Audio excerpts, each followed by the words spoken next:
Gazing to the Ocean of the Sky. Written by David Silver. Read by No One and Nobody.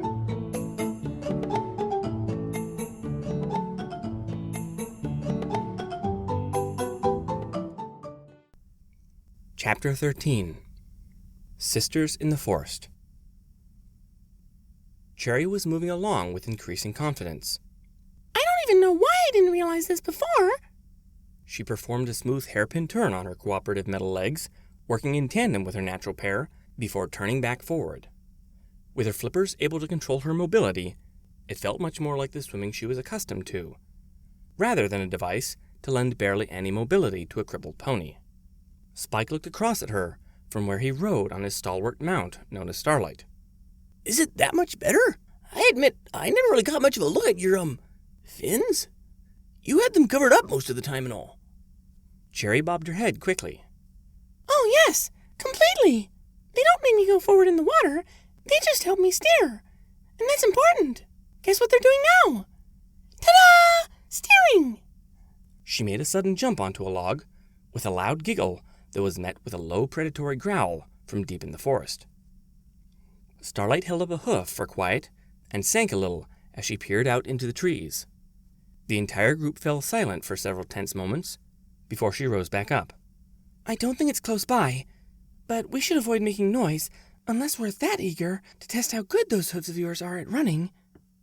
Spike swallowed loudly from above Starlight. Maybe we can skip that part. He made a zipping motion over his mouth and went quiet. Back in Fluttershy's cottage, Rainbow snorted loudly. So, how are we going to do this? You distract them, and I'll rush in and bam! She swung a hoof. I'll knock them out cold, and we have Pony go back to normal. Fluttershy shook her head a little. I guess we could do that, but what if she sings, and then you're under her control too? What do you suggest? Rainbow raised a brow. We have to do something. Twilight's counting on us. Every pony is, even if most of them don't realize it yet. The shy Pegasus tapped her hooves together. We can try talking to her? Rainbow's brows knitted together. So she can put the whammy on you easier? How is this a good idea? Well, maybe she isn't all that bad. I'm sure if we just sit down and... Rainbow hiked a brow as she leaned in towards her timid friend. Fluttershy, really? This siren or whatever has the entire town under her control. I think that calls for something a bit stronger than a little chit-chat. She turned away and moved for the window, peeking outside as if expecting an attack to come. Some pony in there may remember you live out here and come looking. I think we should amscray.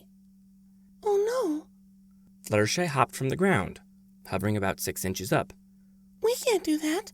We mustn't. Who'll feed the animals? Rainbow tilted her head. This isn't the first time you took off for a few days. Leave them some bowls or whatever, and let's get going. She gestured outside. The sooner we get moving, the better. We have a town to save. Fluttershy frowned softly. I suppose so, but I don't like it. She landed lightly and moved towards her pantry. Bad enough with a map potentially calling us at any time to just leave. They much so preferred to have warning before I go anywhere. And who can blame them? I can? Rainbow snorted with annoyance. What did these animals do before you were around? You know what? Never mind that. Just get ready and let's blow this popsicle stand. Hey! She looked down with a scowl to where Angel, Fluttershy's rabbit, had just given her a swift kick. I wasn't talking to you, Long Ears. Fluttershy filled different bowls, ranging from tiny to worryingly large, with different feeds to please her animal wards, then set out a variety of water dishes. There. She smiled a little, then trotted to the door, only for her mane to be caught from below and tugged on. She turned to see that Angel was trying to get her attention. What's wrong? Angel hopped up onto her back without any words, not that he was known for sharing any. Oh, you want to come with us? I guess that's all right. Rainbow threw up her hooves. Whatever! So long as we get going! And that little terror remembers who's in charge here! She pointed to herself as if it wasn't clear who she was referring to.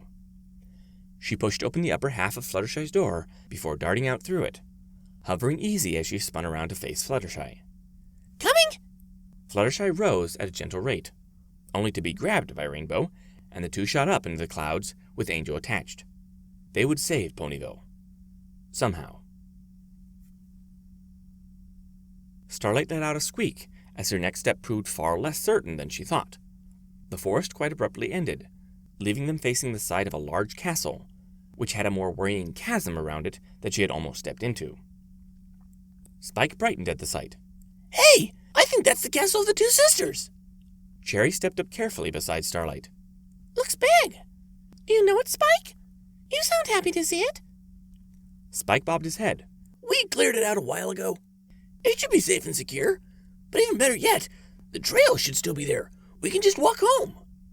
Starlight's expression was a curious mix of relief and concern. Not so fast, Spike. The town could still be crazy about Cherry.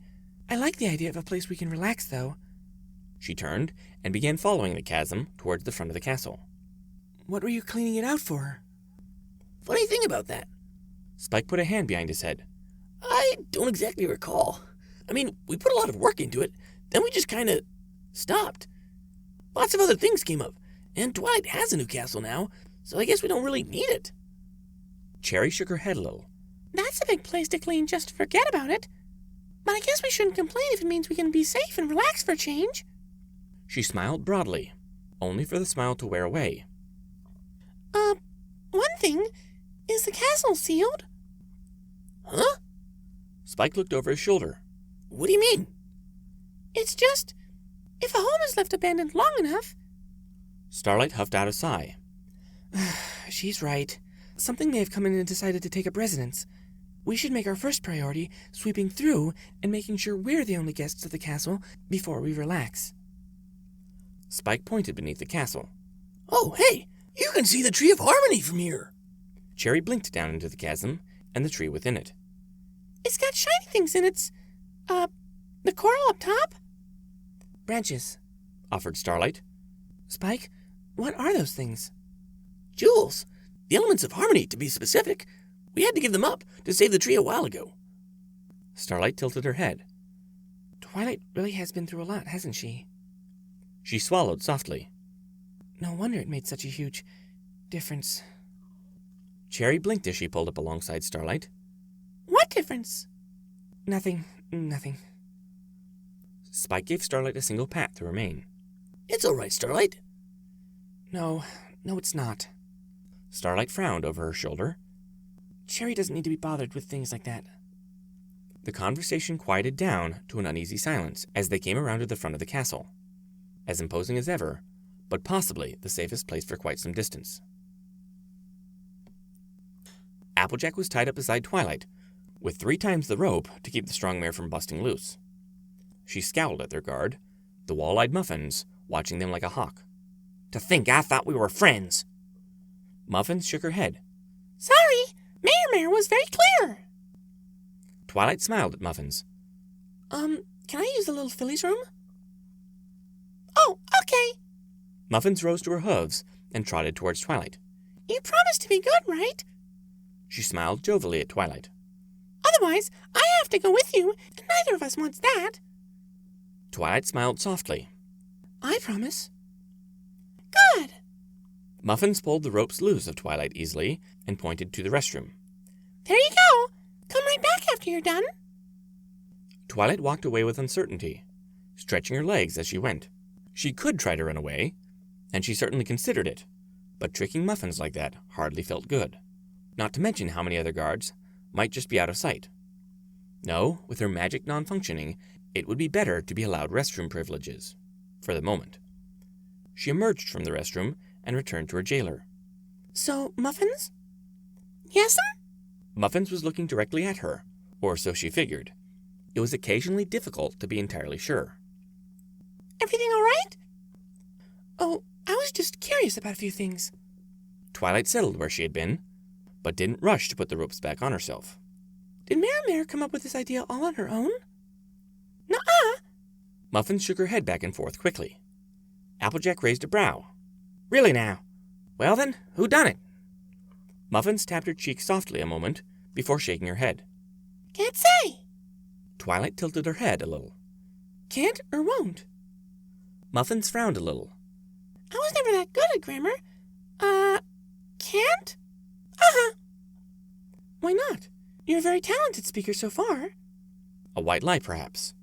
Twilight smiled hopefully. Muffins shook her head again. Can't. I was told not to, so I can't. Applejack blinked owlishly. If you were told not to, wouldn't that be a won't kind of thing? Muffins advanced on Twilight. Nope, definitely a can't thing. Sorry, I hope you're not mad at me. She leaned in. You're my favorite princess. She got to tying Twilight back up. Applejack sighed softly. You have the darnest way of showing your respect. Look, Muffins, this is all one big misunderstanding. Ain't neither of us controlled by no sirens. Muffins pouted a little, looking increasingly sad. I have to. Sorry. Please don't be mad at me. Twilight folded her wings back up, the rope sinking against her, not very tight at all, thanks to her subtle ploy. We're not angry at you, Muffins. You're a good pony. And a good friend. We'll work this out. Don't worry. Muffins brightened at Twilight's words. Maybe when this is all done, and we've taken care of that mean siren, we can have some fun somewhere. All right? She clapped her forehoofs together, then looked at Applejack. That goes for you too, AJ. She leaned closer. You're my favorite apple farmer. Applejack rolled her eyes at the dubious praise.